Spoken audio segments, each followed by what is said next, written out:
मातोश्री, मातोश्री, हां ज्या ज्या कवींनी ग्रंथ लिहिले ते पूजनीय असतात ना? हो, वाल्मिकी, महर्षी व्यास, कालिदास हे पूजनीयच आहेत. आणि ज्यांनी तलवार गाजून रयतेला रक्षिले ते राणा प्रताप, राणा कुंभ, आमचे आजोबा शहाजी महाराज, ते सगळे वंदनीय ना? ते वंदनीय आहेत. आणि ज्यांनी रयतेवर प्रेम केलं, रयतेची काळजी घेतली, ते आमचे आबासाहेब, ते महनीयच ना?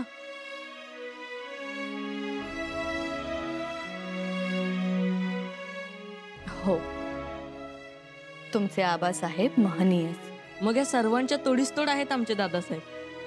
ते ग्रंथही लिहितात, काव्यही करतात, तलवार गाजवतात, रयतेवर जीवापाड प्रेमही करतात, आमच्यावर मायाही करतात, त्यांना कैद करायला गेलेल्यांना माफी करतात. तरीही लोक त्यांच्याशी वाईट का वागतात हो?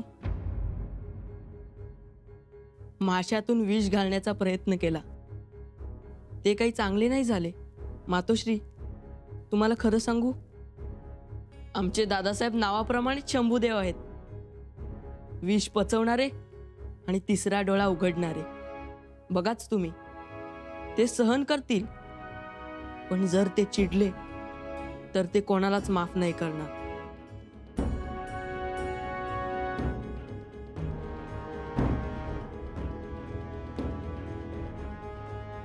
बाळराजे म्हणतात तसंच झालं तर उद्या शंभूराजे आपल्याकडे पाहून तिसरा डोळा तर उघडणार नाहीत ना?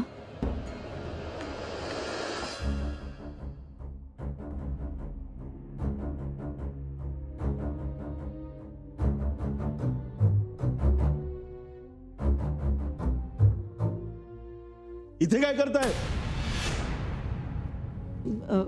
काही नाही, तुम्हालाच शोधत आले. तुम्हाला सांगितलं होतं ना इथे यायचं नाही आणि हातबीत लावाल. हात नाही लावणार, पण हे आहे काय? चक्रव्यूह आहे असं समजा. चक्रव्यूह? हो, चक्रव्यूह. म्हणजे महाभारतात होता तसा? हो हो, तसाच. पण हा कोणासाठी तयार केलाय? आणि तो भेदणं मुश्किल होता ना? हा सुद्धा मुश्किलच होता. तिथे आत जाण्याची, बाहेर पडण्याची वाट होती, मार्ग होता. पण इथे तसं नाही. इथे आत जाण्याची वाट आहे, पण बाहेर पडण्याचा मार्ग नाही. अगं बाई, मग तुम्ही तर अजिबात चक्रव्यूहात जाऊ नका, नाहीतर आत शिराल आणि बाहेर पडता यायचं नाही तुम्हाला. मी कशाला आत शिरतोय? मी हा चक्रव्यूह दुसऱ्यासाठी बनवलाय. कोणासाठी? बस, खबरा काढायच्या नाहीत. आणि पुन्हा इकडे याल तर याद राखा. मी कशाला येतेय? घरी महादेवाला अभिषेक केला होता. कशासाठी? शंभूराजे सुखरूप आहेत म्हणून अभिषेक केला. शंभूराजांच्या सुखरूपतेसाठी अभिषेक? हो, करायला पाहिजे ना. केवढा आनंद झाला मला, रयतेला. तुम्हाला आनंद झाला? मग राजा आहे आपला, म्हणून तर प्रसाद घेऊन चालली आहे गडावर राणी साहेबांना. नाही जायचं. का? आणि हा प्रसादही वाटायचा नाही. आणा इकडे तो प्रसाद. अहो द्या म्हणतोय ना, द्या.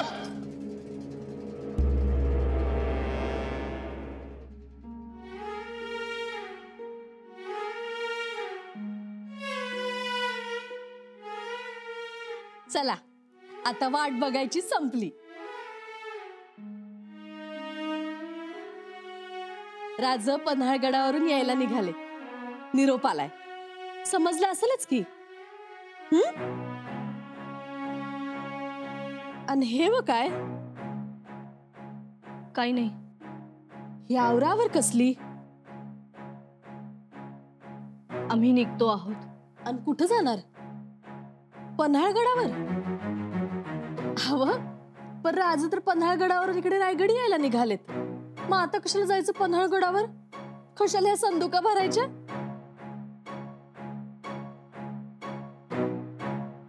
आम्ही गडावर थांबणार नाही.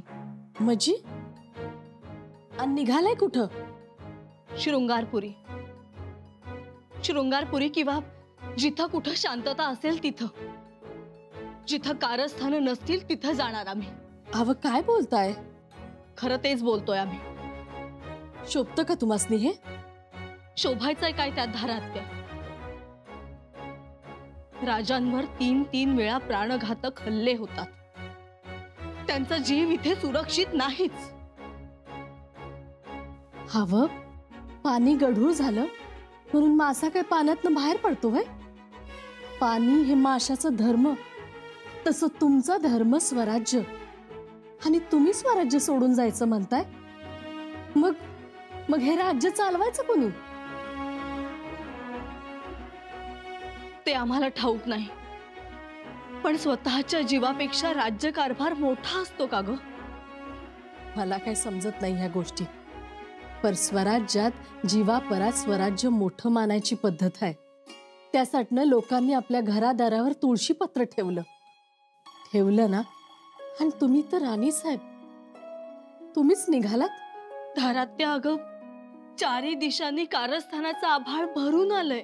अशा काळ्या करण ढगात बी वीज होऊन पवायला शिका. हाय काय त्यात?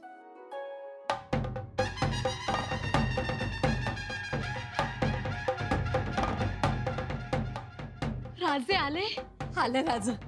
चला आता सामोरं व्हा. मी औक्षणाचं ताट बी आणलंय. चल. राणीसाहेब, राजांचं गडावर येणं झालं आहे,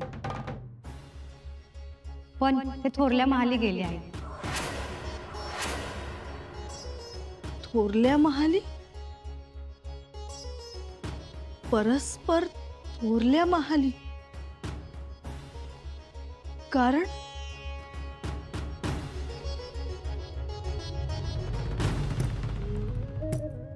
काय? कुठे आहेत शंभूराजे? आलेत ना सदरेवर? नाही, सदरेवर नाही आलं. राजमातोश्रीच्या महाली गेलेत. काय? राजमातोश्रींच्या महाली? अहो, अचानक गडावर आले काय आणि मातोश्रींच्या महाली गेले काय, असं कसं म्हणतो मी? असं कसं म्हणजे? म्हणजे कोणाकडे बघितलं नाही, कोणाची चौकशी नाही. सहज भेट आहे की काही गुप्त मसलत? असल, गुप्त मसलत असल. ऐकलं का?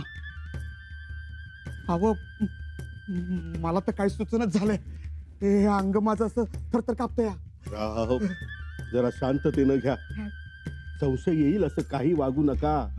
अहो, धीरानं घ्यायच्या गोष्टी. आणि आपण केलंय काय?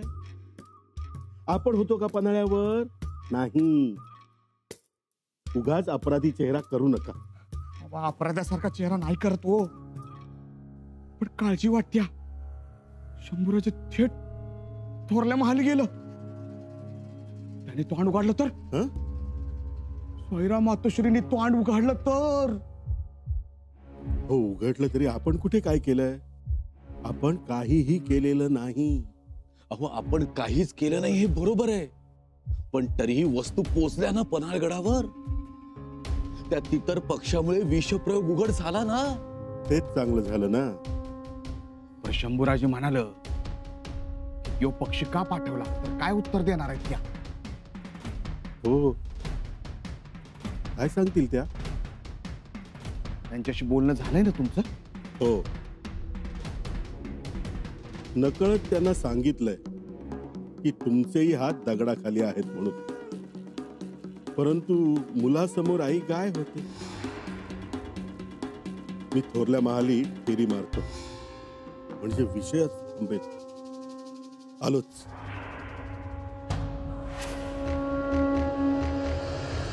आता हे बरं आहे का? आपण सामोरं गेलो असतो, ववाळलं असतं. धारात्या, हे सगळे सोपस्कार आम्हाला करायचेच नाहीयेत आता. आणखीन एक. हे बघा, शांत व्हा. उगाच काही बाई बोलू नका. लेकरू दमून भागून आलंय. धारात्या, तू थोपवू नकोस आम्हाला आता. सुनबाई, हवा ऐकत. सुनबाई, तुम्ही इथे?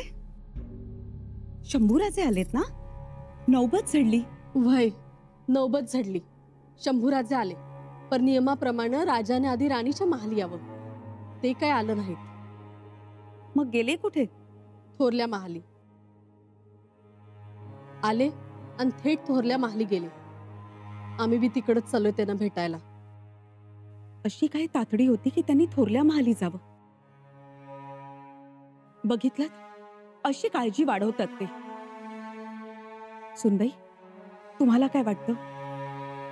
मातोश्री, आम्हाला काय वाटतं ते आम्ही सांगणारच आहोत आता, आणि त्याचसाठी आम्ही थोरल्या महाली निघालो. तुम्ही सांगा, पण घरात दुफळी होणार नाही याची काळजी घ्या. घरात कुणाचाही गैरसमज होता कामा नये. मातोश्री, दुफळी होणार नाही याबद्दल आम्ही जास्तच सावध आहोत. आई भवानीची कृपा म्हणून शंभूराजे वाचले. थोरल्या बाईसाहेबांना आई भवानीनंच बुद्धी दिली म्हणून त्यांनी तितर पक्षी पाठवला. बिचारी पाखरच ती, त्यांनी त्यांचा धर्म पाळला. आता आम्ही देखील आमचा धर्म पाळणार आहोत. आता आपल्या सगळ्यांचा धर्म एकच, छत्रपतींना राखायचं. परंतु मातोश्री, काही जण तर रोखायला बसले, म्हणून तर हे सगळे घातपात होत आहे. एक झाला की दुसरा, दुसरा झाला की तिसरा.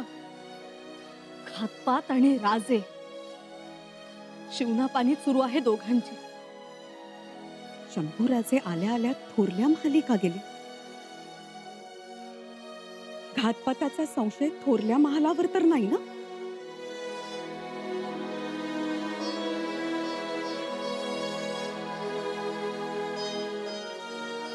येऊ शकतो. चला लवकर थोरल्या महाली. चला. जी.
ऐक, तू बाहेर जाऊन थांब आणि दार लावून घे.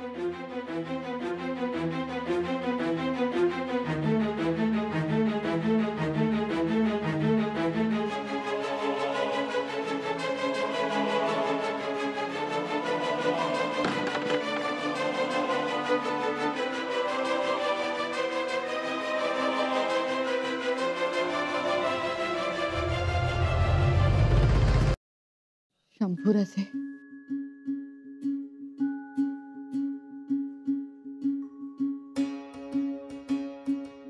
मातोश्री,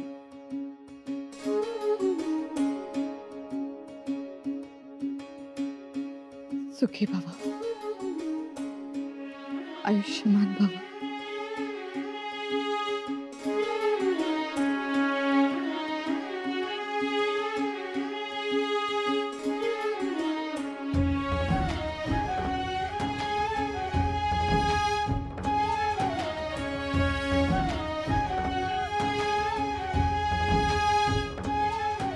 कसे आहात?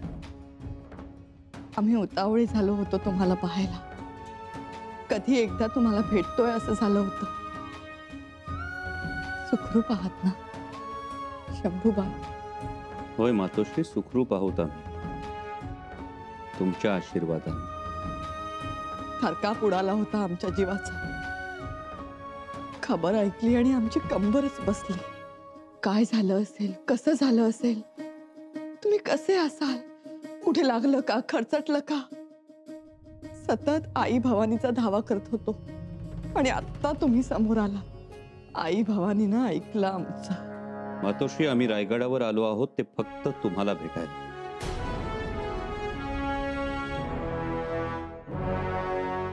आम्हाला भेटायला? होय, कारण मातोश्री आम्हाला सगळ्या गोष्टींची उत्तरं मिळतात. फक्त एका गोष्टीचं उत्तर मिळत नाहीये, जे उत्तर केवळ तुम्ही देऊ शकता. बोला शंभूराजे. मातोश्री, पन्हाळगडावर जो घातपात करण्याचा प्रयत्न झाला त्याविषयी तुम्ही काही जाणता?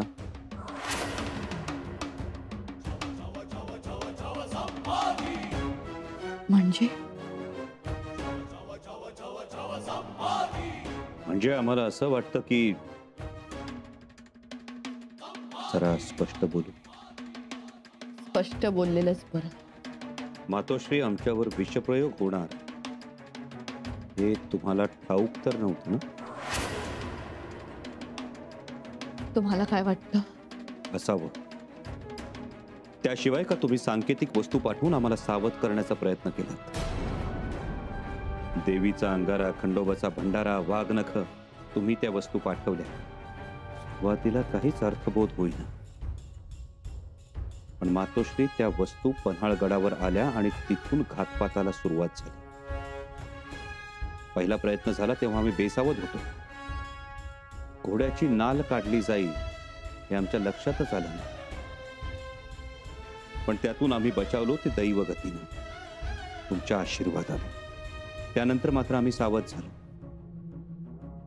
कारण आमच्या समोर तुम्ही पाठवलेलं वाघनख होतं. वाघनख म्हणजे सावधानता, अखंड सावधानता. आमच्या शयन कक्षात शिरून आमच्यावर हल्ला करण्याचा प्रयत्न झाला, पण त्यावेळी आम्ही तिथं नव्हतो म्हणून बचावलो. त्याच्या दुसऱ्याच रात्री अन्नातून विष घालण्याचा प्रयत्न झाला, पण तेव्हाही आम्ही बचावलो, ते तुम्ही पाठवलेल्या तित्तर पक्षामुळे. या सगळ्यावरून हेच स्पष्ट होतं की तुम्हाला घातपाताविषयी संशय तरी आला असावा, किंवा असा घातपात होणार याची तुम्हाला पूर्वकल्पना असावी. राजे, परंतु कुणाच्या तरी दबावाखाली तुम्ही स्पष्टपणे बोलू शकला नाही. नाही राजे, आम्हाला याची काहीच कल्पना नव्हती. मग त्या वस्तू आम्हाला पाठवण्याचं कारण काय मातोश्री? तुम्ही आम्हाला विष उतरवण्याची शिशी पाठवता, तितर पक्षी पाठवता, शिवाय काळजी घ्या असं एका ओळीचं पत्र सुद्धा पाठवता. याचा अर्थ काय होतो मातोश्री? काळजी. याचा अर्थ काय शंभूराजे? याचा जो अर्थ आम्हाला ज्ञात झाला तो हाच, की तुम्हाला पुढे घडणाऱ्या घटनांची पूर्वकल्पना असावी. काय असेल ते खरं सांगा मातोश्री. नाही राजे, आम्हाला काहीच माहित नाही. मग तुम्ही घातपाताची निगडीत असलेल्या वस्तू आम्हाला का पाठवल्या? अचानक तुम्ही आम्हाला वाघनख पाठवावं?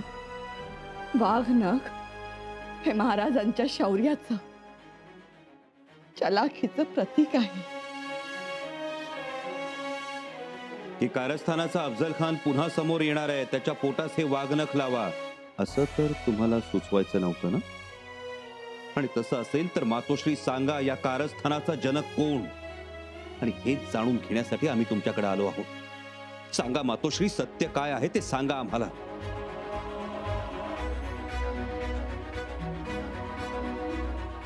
आम्हाला खरंच माहित नाही. आम्ही पाठवलेल्या वस्तूंमुळे तुम्ही सुरक्षित राहिला, हीच मोठी मिळकत आमची. होय मातोश्री, वाचलो आम्ही. नव्हे, तुम्ही पुनर्जन्मच दिला आम्हाला. पण तुम्ही त्या वस्तू पाठवल्यात कारण या कारस्थानाचा दर्प तुम्हाला आला होता. सांगा मातोश्री, काय प्रकार सुरू आहे सांगा आम्हाला. तुम्ही काही बोलत नाही आहात, पण एकंदर असंच दिसतंय की तुम्हाला आमच्यावर संशय आलाय.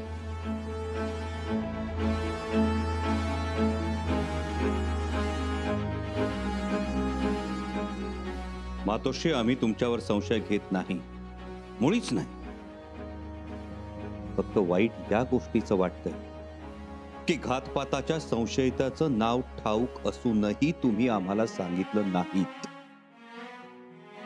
पण आम्ही सुद्धा तुम्हाला हे खात्रीपूर्वक सांगतो आहोत, आज ना उद्या संशयित आमच्या समोर असेल.